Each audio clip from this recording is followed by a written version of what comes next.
Good afternoon, everyone. While people are arriving, we'll just start with the introductions. My name is Maria Halasz, and I'm the CEO of Stride Equity.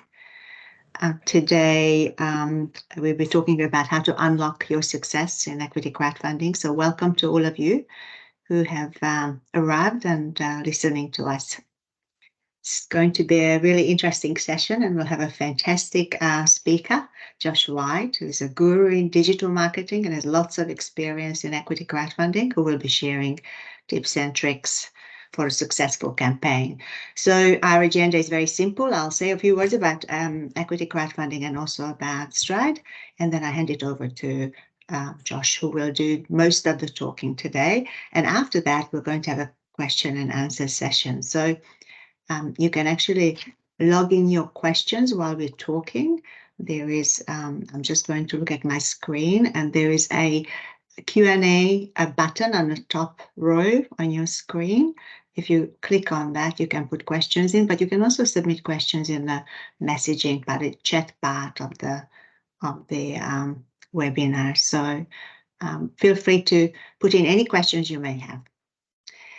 So let's get into it. So what is equity crowdfunding? I'm sure that most of you who are on this call would know what that is, but essentially private companies since 2018 have been able to legally raise capital from the private investors through licensed platforms like Stride Equity.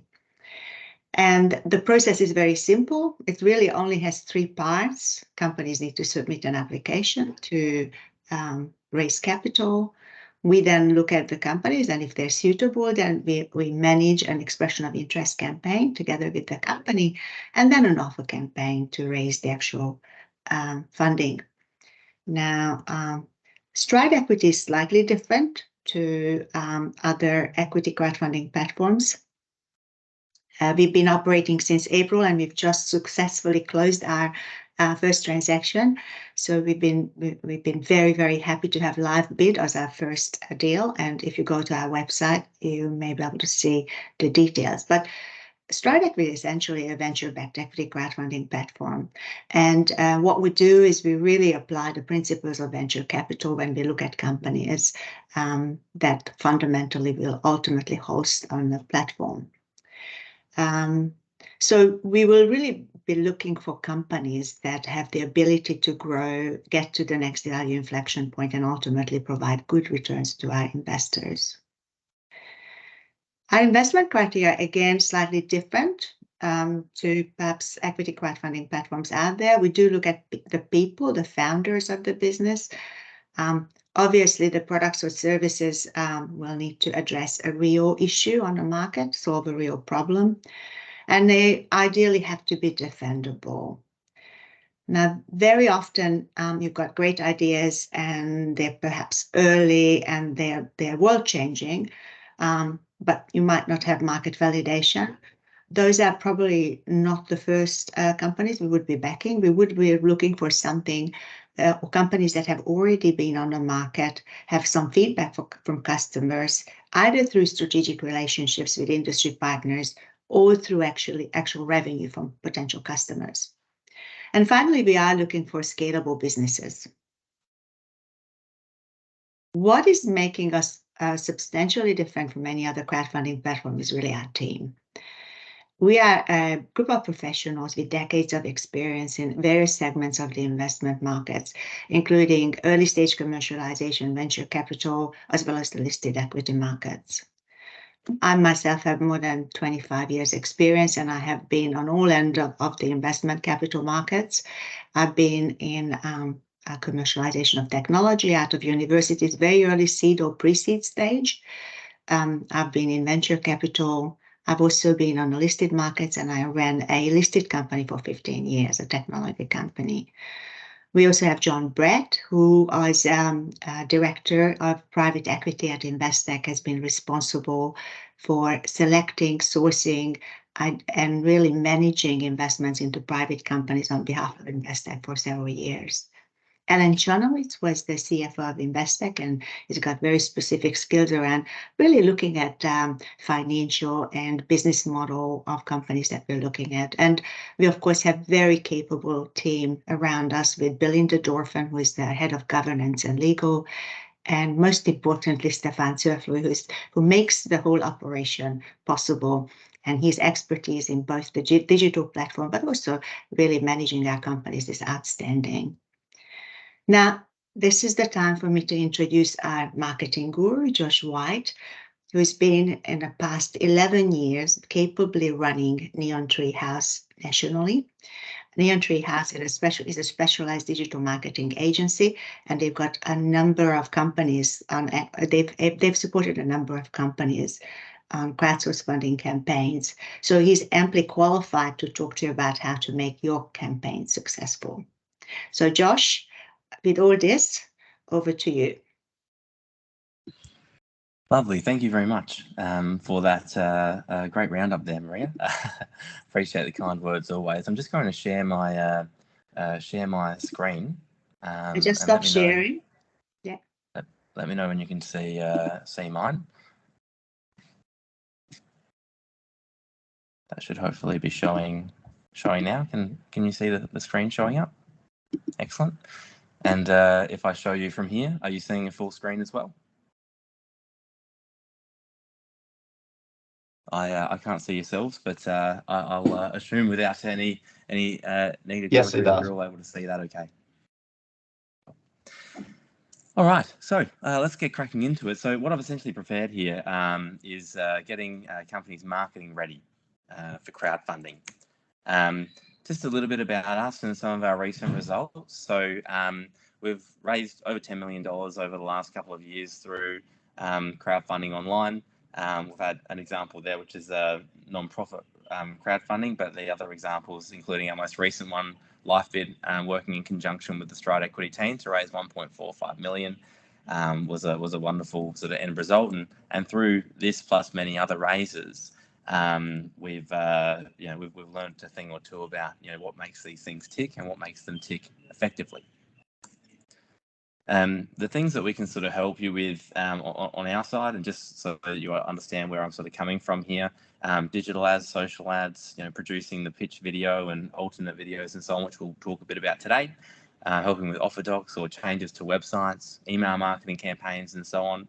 We can really help you with a full suite of things as a company, and of course helping you tap into the resources you have at the moment to make for a really cost-effective and a great returning campaign. Of course, once things are underway and the investment's closed, we can also help you post-raise take your startup to the world, your startup or scale up to the world. I think what's worthwhile talking to first and foremost, before we actually get into how to put together a great crowdfunding campaign, is actually the value of a crowdfunding campaign. Of course, the funding piece is prominent, but there are so many other elements to it which I think are worthwhile remembering and sort of aligning with in terms of why crowdsource funding is valuable.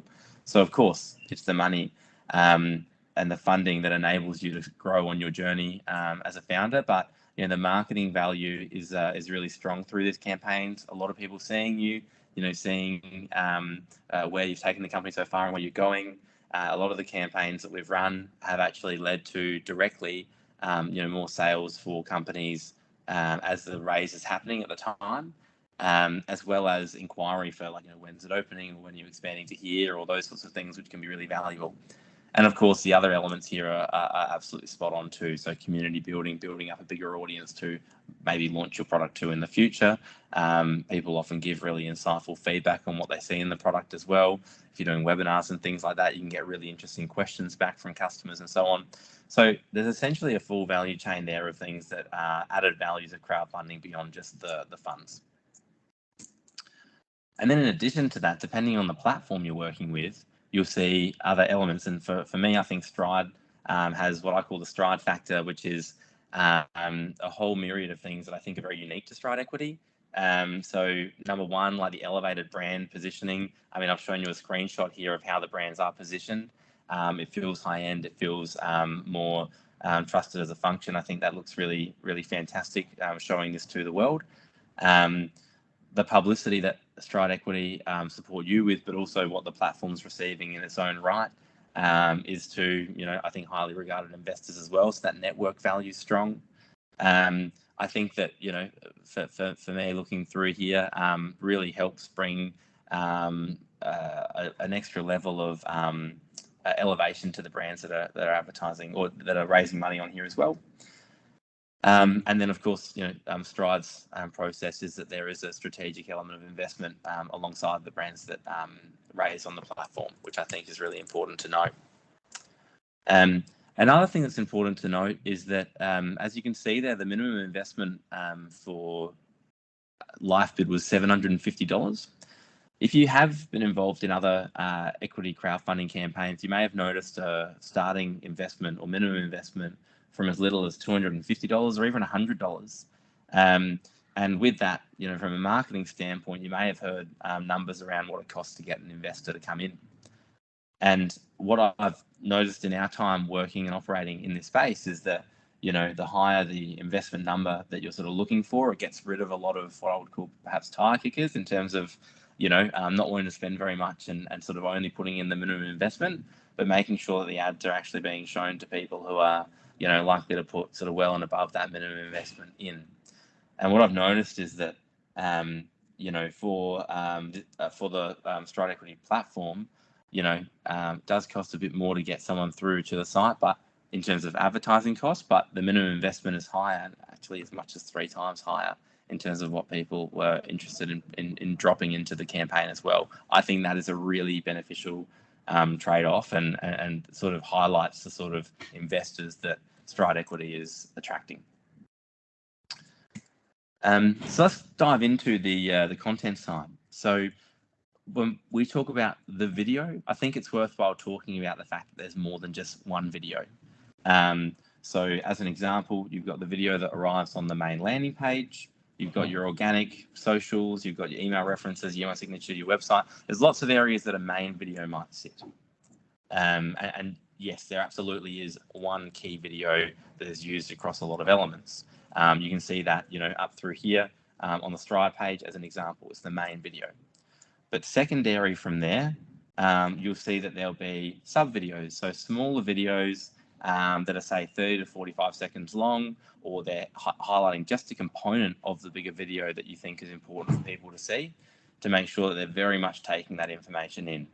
And these sorts of videos might sit alongside, just organic posted content on your social media pages, or we might run some ads retargeting people who visited the website, just with reminders of these parts of the video that they might not have seen before.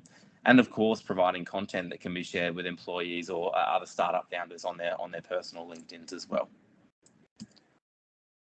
We've then got what I call alternate videos. So it might not have been seen in the main video, but it is video content nonetheless that can support this kind of broader story of why your startup or scale up is so valuable and why people should be thinking about it.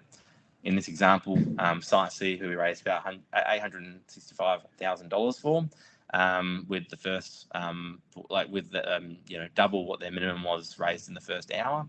They had a great video that was presented from Steve Baxter, essentially saying, that this is a great product and he sees value in it as an investor, and that you should join along in that journey. He has also invested in the product, and that was a good news story for us to use. So we actually ran that as a standalone, and was probably one of the best performing ads.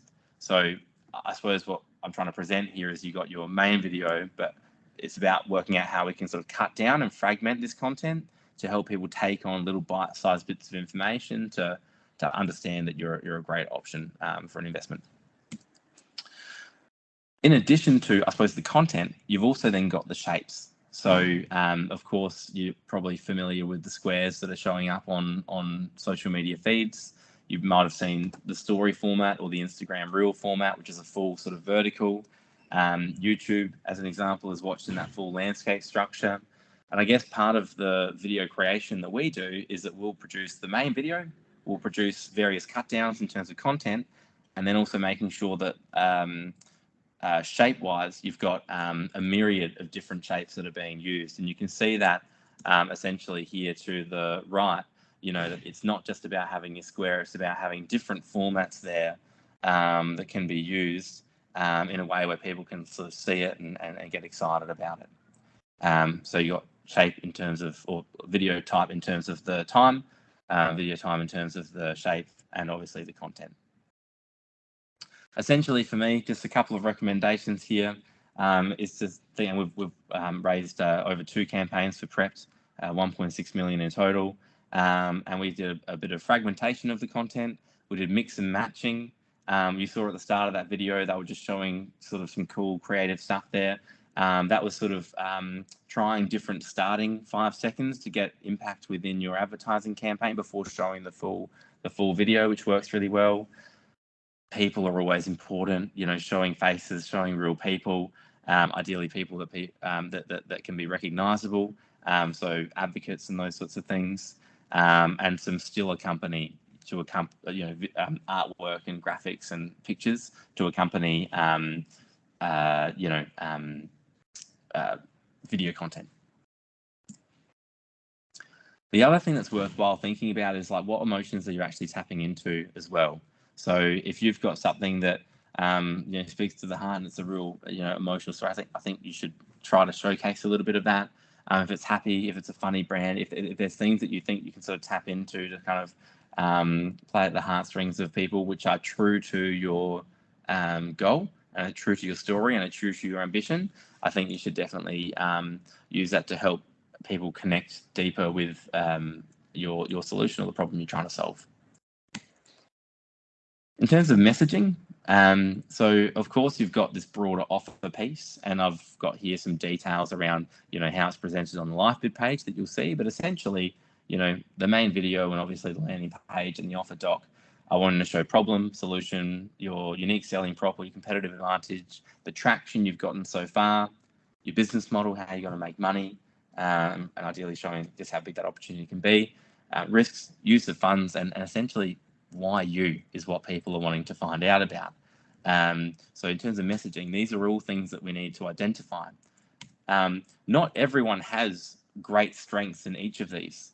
Someone might have amazing reasons to invest that really hit home for the people you're targeting. Some people have incredible advocacy. So for Erin Living, which I think I might show later on, they had Adam Schwab from Luxury Escapes sites. He had Steve Baxter, even Ready Team One that you can see here. They appeared on The Amazing Race, and also they had a lot of customers saying, "Oh my God, that was amazing! First time using it." So everyone's got different things that they can sort of double down on, which are more important to the story and showcase your strengths, rather than feeling like you have to show everyone this full story in one go. So the variations, as I mentioned, really help. This is one where we just did it on The Amazing Race by itself. These guys raised just over $600,000, and I think in terms of what they spoke about, it was the traction piece. So you can see they're talking about 11,000 players across the world. It's about the games that they've produced. It's about the award-winning games. It's about the fact that they've already got revenue. All of those things really helped a lot. And they had a lot of advocacy from users, and the guys just spoke really well, which was cool. I mean, just seeing these people's faces, I said people are pleasers.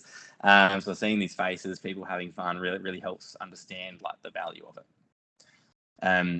We'll talk about this a bit later, but in terms of audience targeting, they had a really clear audience structure for targeting. So they focused on the customer list, people just in WA are really excited about WA products, finding people interested in VR gaming, investments, VC, angels, plus gaming, people interested in VR, plus zombie sort of movies and Netflix stuff. This was around the time where The Last of Us was running, plus gaming. All those audiences actually did really well in terms of generating interested parties to invest and actual investors. So the way you say it as well, I think, is important. So equity crowdfunding is growing. It's growing really fast, but that doesn't mean that all Australians know what it is. So we like to sort of play around with, you know, what, like own shares in LifeBid, invest from $750. You could be a shareholder. You know, those sorts of variations really help people understand, okay, like I'm giving money, I'm not giving money, I'm investing money and becoming a shareholder in the company, to make sure it's very clear the difference between, I suppose, reward crowdfunding, where there's no equity involved, and equity crowdfunding, which is, I think, much more exciting. In addition, like when we're looking at your first line here, so the text that you have at the very first part of your ad, it will get cut off on these different platforms. So making sure that the first one-liner is enough to lure people in as well, and say, oh, hold up, that looks pretty interesting. Let me read more about that. So thinking about how it sits by itself, as well as how it sits with the rest of the ad. I think as well, pre-product have to do different things as well. So clearly defining the market validation pre-product. As you can see, we've got Adam Schwab here talking to it. We also had George Hayden from Pause Awards showing, that support for the platform. They had already locked in some deals with various property developments too, which helped. But nonetheless, even if you don't have the same traction as like revenue numbers or users, it's finding ways to show that traction. The other one here was for Eden Towers, which is a smaller raise, as a second raise for them, which does tend to be a smaller piece, but showing the traction here as well. So we've got things on the ground. We've won awards. We've got dollars coming through the business, and ideally, as you can see there, we've got science and data to showcase things, like to show actual validation of what we're doing. I guess there was a great piece here on which I've recently been at South by Southwest. So there's a great piece about Steve asking with one of his ads to have 5 messages in this ad, and one of the people at the ad agency essentially screwed up 5 different pieces of paper and threw these 5 bits of paper at him and said, how easy was that to catch? Grabbed none of them. Okay, that's a lot, and sent him one piece of paper his way. He caught it. It's a lot easier for people to, understand and be attracted to and catch one thing. And he said, okay, makes sense. I was wrong. You were right. And I think like that says a lot to the way that we like the stories to be told in advertising. So you can have your full video, and many people will watch that intently the whole way through, and that's great for those people. Great. But for a lot of others who are maybe indifferent to the content initially, fragmenting it up so they only have to take on the problem today or the solution today or so on, it can really help people to understand it. And I think it shows why, the first time people see something, that they might not act on it immediately. And we'll get to that later on. Raise goals versus spend. So I guess in here, it's really a sort of an ambition versus reality. I've never heard anyone say, I don't want $10 million for my startup. But I think the reality is that depending on how far into the journey you are, there's median raise numbers that do tend to come about. And you can see here, like pre-revenue, these numbers are from the financial year 22-23 from the funded report, which essentially shows that pre-revenue, the average raise was 355,000, under 100 grand was 350,000, and so on. And I think that it's just worthwhile noting that these numbers are representative of, like, the further along you are, the more you tend to be able to raise, and the smaller you are in the earlier stage you are, the less you are likely to raise. In terms of the dollars that you do have to spend in relation to that as well, it's not that the people who are pre-revenue spend no money in comparison to the people at a mill. A lot of these raises do sort of similar sorts of budgets, but they're impacted by a number of factors. So depending on what amount of money that you're looking to spend for your raise, there's things that will increase or decrease the amount of returns that you'll tend to get for that raise. So if you've got a fantastic network, you'll see an increase in your multiplier based on the amount you spend on the raise. If you've got a big customer base, that will help. A great user understanding for those people who've never heard of you before, that'll help. If your traction's further along the way, that'll help. Pre versus post launch as well. And of course, like the amount of time that founders spend on the phones during the investment stage, making sure that people are signing up and moving, that has a big impact. And of course, big investments have a big impact. If you've got 1,000 people putting in $1,000, like there will be no individual investment amount that has a big impact, but one person putting in $50,000 and everyone else putting in 1,000, that obviously is going to swing the dial. In terms of audiences, I think one thing that a lot of people look to do is say, I only want to target these 5 people over here. And I think if you're looking to target 5 people, go and talk to them or go and get an introduction and so on. I think there's a lot of value in doing that personally. But when it does come to sort of advertising and marketing, I think you do need to make sure you've got a big enough audience, and ideally that the audiences are well defined, as well as strong enough engagement as well. I wanted to show a bit of an example here on what we did for a small raise for a company called Theatrics. Really simply, it was a pre-finished product, but they were working through a deal with Telstra TV. And essentially, we started off with the first 3 audiences, looking at people generally interested in startups, people interested in theatre. It was a streaming service for theatre and live performance, so hence that. And then the crowdfunding interest. What we ended up finding was that the theatre interest was actually way more engaged and actually signing up for EOI and so on. So what we then did is we created the Evolution version, which was theatre plus adding streaming services, which ended up being our best performing campaign. And of course, the retargeting piece, where we're looking at people on a bunch of different sites there, a bunch of different ways of engaging. In terms of the case study, we looked at a similar sort of outcome for Erin Living. They did raise a smaller amount. They were competing against some really large raises that happened at the time. In fact, some record raises where through the platform, they built up a list of EOIs, and some people had diverted money to other campaigns at the same time, which is a bit unfortunate. However, they did go on immediately after to secure some really great marketing and deals, and I think further funds too, which really helped them overall.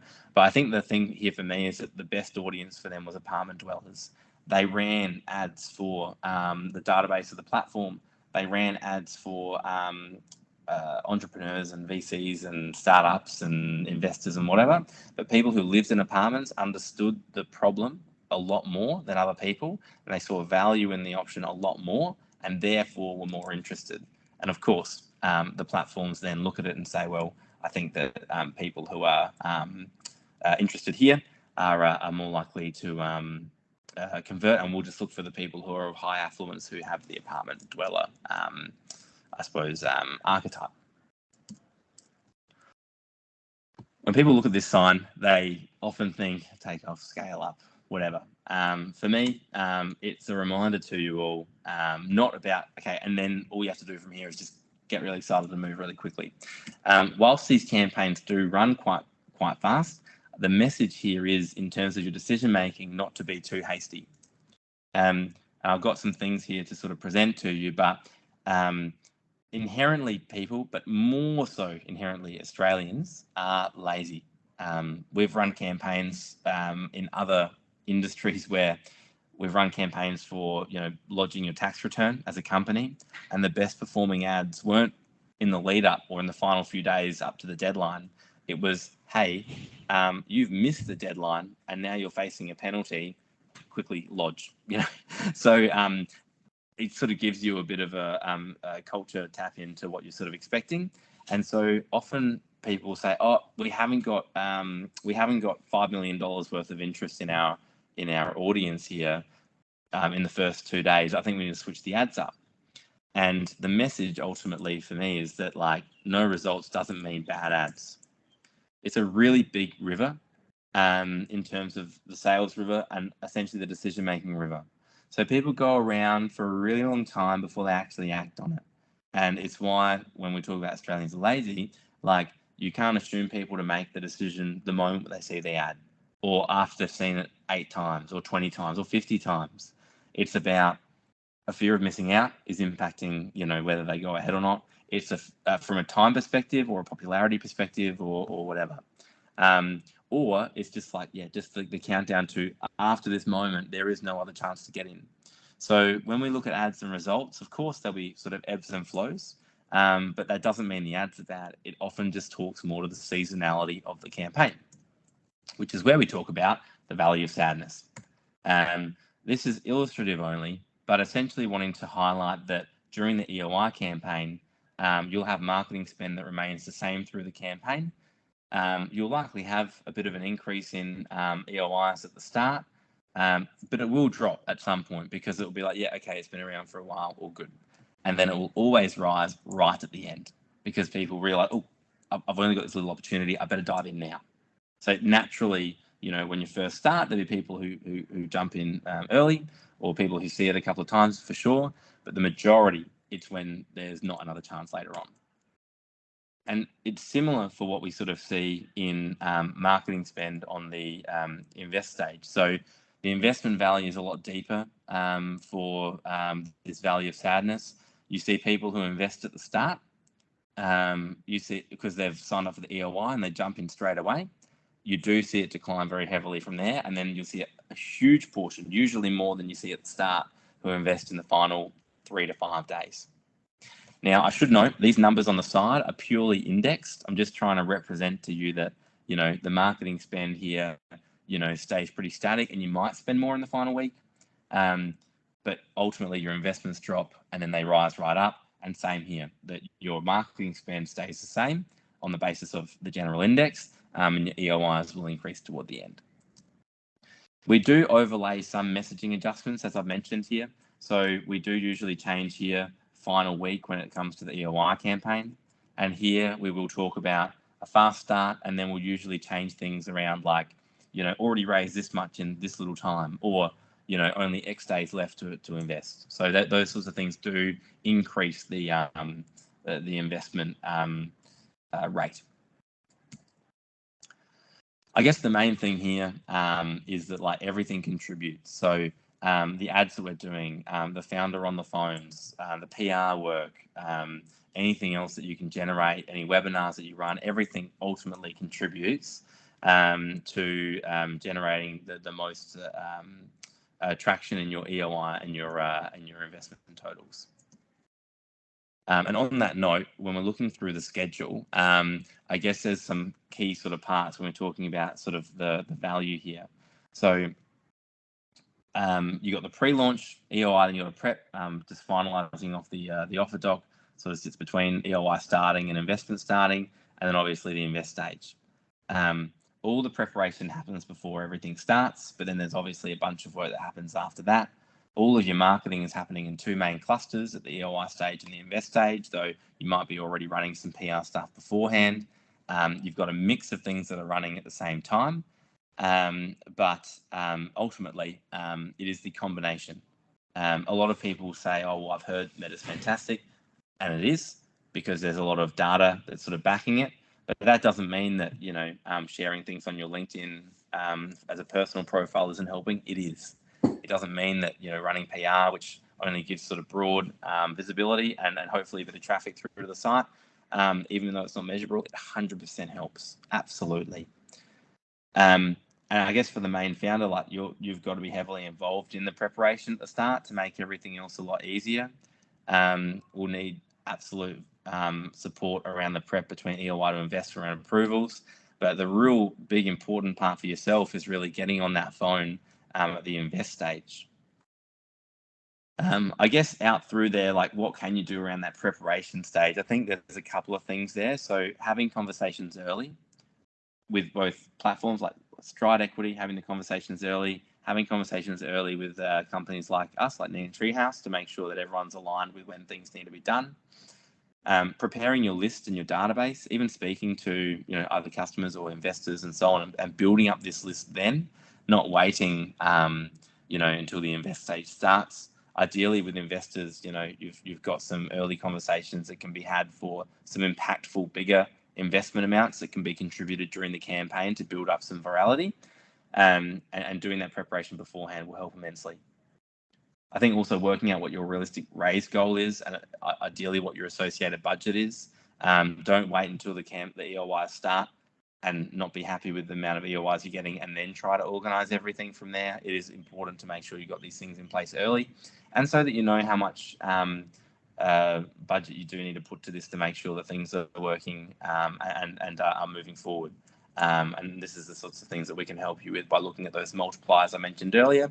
And finally, revisiting the pitch doc. Making sure it's all in line, because that pitch doc's really going to help with offer doc writing and ads and so on. So that's the end of my presentation here. I suppose as a sort of next step, I think we were looking at moving over to questions there, right, Maria? Thanks, Josh. That's been great, and you've given a lot of details around what people should be looking at. I thought I might just ask you to recap on a couple of things, and I've got a few questions here as well. In terms of the two main, obviously there's three components: the preparation, expression of interest, and then the actual offer campaign. How would you split the marketing effort from a company's perspective? Like, obviously in the preparation, is Neon Treehouse going to help with the content, with the video? How does that fall into place? Who's doing what, and how much are the players doing? Yeah, so I guess like the question there is around like, where are you prioritizing your energy and funds? Is that essentially the question? It is. And also, how much help is there available when you engage with an agency like yours? How much help can you give?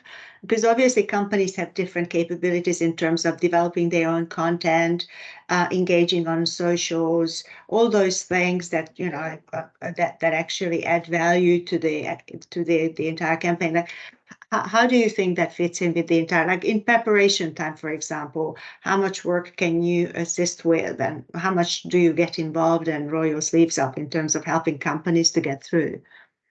Yeah, absolutely. So I guess in the first period, that preparation period, the conversations that you should be having early that I mentioned before is imperative to make sure that we can, as you say, roll up the sleeves and get involved.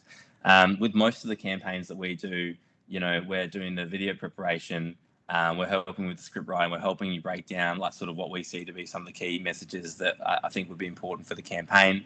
We're obviously putting together the campaign in terms of who your audiences are, what messages they need to see, and so on. And of course, like depending on the availability, we can help with things like supporting with the writing of the landing page and emails and so on. I guess the question for me, first of all, is what internal resources do you have? Because I think that it's useful in terms of getting the best bang for buck to say, okay, well, there's a lot of things where there's not a lot of expertise required for this, and direction would go a long way. So in those areas, like organic social, I'd say engage in a company like us to essentially provide some direction, but get your team to do a big chunk of that work. Will minimize costs associated with the raise, but still give you impactful results. Or, if you've already got someone who does email marketing, we can help provide some general direction.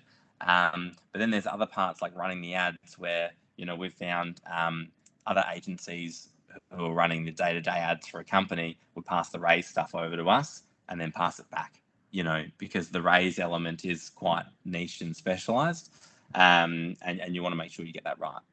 So in terms of the help at the start, we want to make sure that you're not overpaying when someone internally can do that work, and we'll help provide guidance on what you could use internally. But in terms of everything that needs to be done, most of the things that are there, our team can support on. We have an organic social media team that can run pages, so they could do that. We've got an email automation and marketing team who we can do that. We've got the video creation component, we've got the ads, we can create the offer document for you. All these pieces can be ticked off, working and engaging with Neon Treehouse.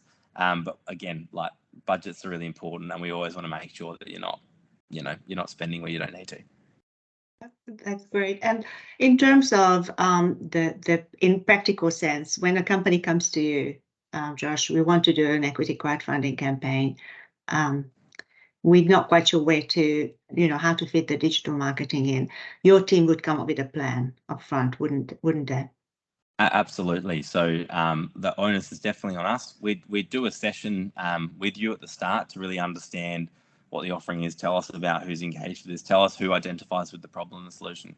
And essentially from there, we would then build out a campaign where we say, these are the audiences that we're going to target, or these are the ones that we have access to that we can utilize. And we'll build out a campaign from there, which you just need to, I suppose, be taken through by us. And then essentially to say, yep, that all looks good to me, or what about this, or what about that? And we can refine from there. And you mentioned the different components outside of digital marketing, which is really preparation, but also the PR work and the social media work that underlines all this. How important is that for companies to think about? And, how does that fit in with the entire picture? Yeah, I think PR is incredibly important to these raises. And with Stride, you do have I suppose a complementing platform that's just as invested in that as you'd likely be too, but additional investment that you can put into PR, or having someone on the team who can call up various contacts to try and get additional stuff. Even think about is there podcasts that you can appear on, is there radio that you can appear on, things where you can sort of manually do it as well, just to every bit counts. But yeah, PR, absolutely. I think outside of ad PR and like sort of advertising are two of the big indicators of success that we've found. So absolutely there. In terms of organic social, sort of posting stuff up on your social media pages for the business, you obviously need a balance. Like, you're still running the business, so it can't all be about the raise. But I think finding ways to neatly weave that in there. Same with the website. But your personal LinkedIn profiles, I think there's a lot of value there that often gets untapped. So like, how engaged are you in that space as a founder? Because during that raise period, that is a priority, for leaders in your company. So whilst your Instagram page might just be business as usual in terms of the posts that you can see there, your LinkedIn might be a bit more heavily swayed to updates about the raise. And the other thing that you've been talking about in your presentation is how important the video is, and you went into all the details of the different formats. But I think you can have the best formats if the content doesn't talk to the audience. So how do you make sure as a company that, because we get so close to our business, we've just done the LiveBit campaign, and those guys have just know so much about their business, and they're so good at it. And, obviously that showed in the success of the campaign that we've just run. And, they've got a lot of traction from industry because of that. But sometimes we get just a bit too close to our business. How can we develop the messaging so that it actually talks to a wider investor audience? Like, is Neon Treehouse going to help in that? Absolutely. So short answer for the second question is yes, we help. In terms of the how, I think part of it is actually defining what an investor is. Like, an investor isn't just people who can drop 250K on the campaign. An investor can be a non-wholesale, so retail investor who wants to drop, $3,000 or $2,500, or, as a minimum, $750. And so when you realize that, you realize, well, actually anyone can really be an investor. That's what the sort of the democratization of startups and capital and what equity crowdfunding is all about. So remembering that, I think, makes you realize that these people aren't sitting there sifting diligently through your offer document looking for a trip up and a reason not to jump in there. People will see your content, say, that actually looks really interesting. They describe that problem so simply, and their solution sounds so good. I want to learn more about it. When you realize that that's more of a flow and a behavior flow to people understanding about the offer, I think the key messaging here is like, keep it really simple. Make it so easy to explain so that when you are an investor who is sifting through a lot of opportunities, they can go and they can find that detail. They can attend the webinar with you and ask you all the complicated questions. They can check out your offer document. They can watch the full video. Great. But for those people who are sort of just being shown these things by you over the ads, you also need it to be just as simple for them. I think as well, Maria, like, there's going to be this challenge of, what about when someone, like, how do I balance real deep industry knowledge from someone who might be an investor and non-industry knowledge, because I think there can be a tendency when you're really wrapped up in your own business and the message and talking to people in your industry about it, that everyone knows all these things already and would be like essentially insulted by the idea of seeing, you know, a acronym written out in full, you know. But the reality is, you know, by writing in super niche, super industry specific wording is essentially alienating everyone apart from those people who are A, paying attention, B, not wanting to, who are wanting to engage in work content outside of work hours, and C, are then interested. I think you're alienating just a lot of people, even industry people. But if you speak in simple language and you speak in ways that are not, again, just to industry people will read it and say, yeah, that makes sense. Like, they'll understand it, and non-industry people will understand it. So you've got two choices: be overly niche and alienate pretty much everyone, or don't be overly niche, be a bit simpler and more well-rounded for everyone to understand, and essentially don't alienate anyone so long as they can understand the general premise, and have more people attracted to learn more, see the value, and ultimately, hopefully, invest. Thanks, Josh. That's very sensible, actually. On the basis of my 25 plus years of raising capital for various businesses, I think we just get too close to it, and you need to keep it simple. Stupid it still works. That's for sure. Yeah, and again, there'll be investor conversations that might even be happening separately, and if you've got one, you know, person that you think would be really, you know, you really want to talk to, like, you can customize the message around that conversation with them. But we just don't know the specifics of who, outside of general archetypes and personality types and behavioral types online. So yeah. So we've got one of our participants asked for our email addresses to be posted on a discussion. Josh, do you have any issues with your email address being given to the website participants? Not at all. If you don't, then Stefan, would you mind posting both of our emails on there so people can contact us directly? So if there are no other questions, I think we ran out of time about 5 minutes ago. So thank you very much, Josh. It's been really informative. I can see how much detail that goes into your work in the background there. And thank you all who have attended the webinar. It's been great to have you, and we had lots of fun. So we'll be sharing, I think, the recording to Stefan, are we? Yes, so you'll get a recording of this as well. And by all means, please feel free to reach out to us. Thank you very much. Bye-bye. Thanks, Maria. Thanks, Stefan. Thanks, everybody.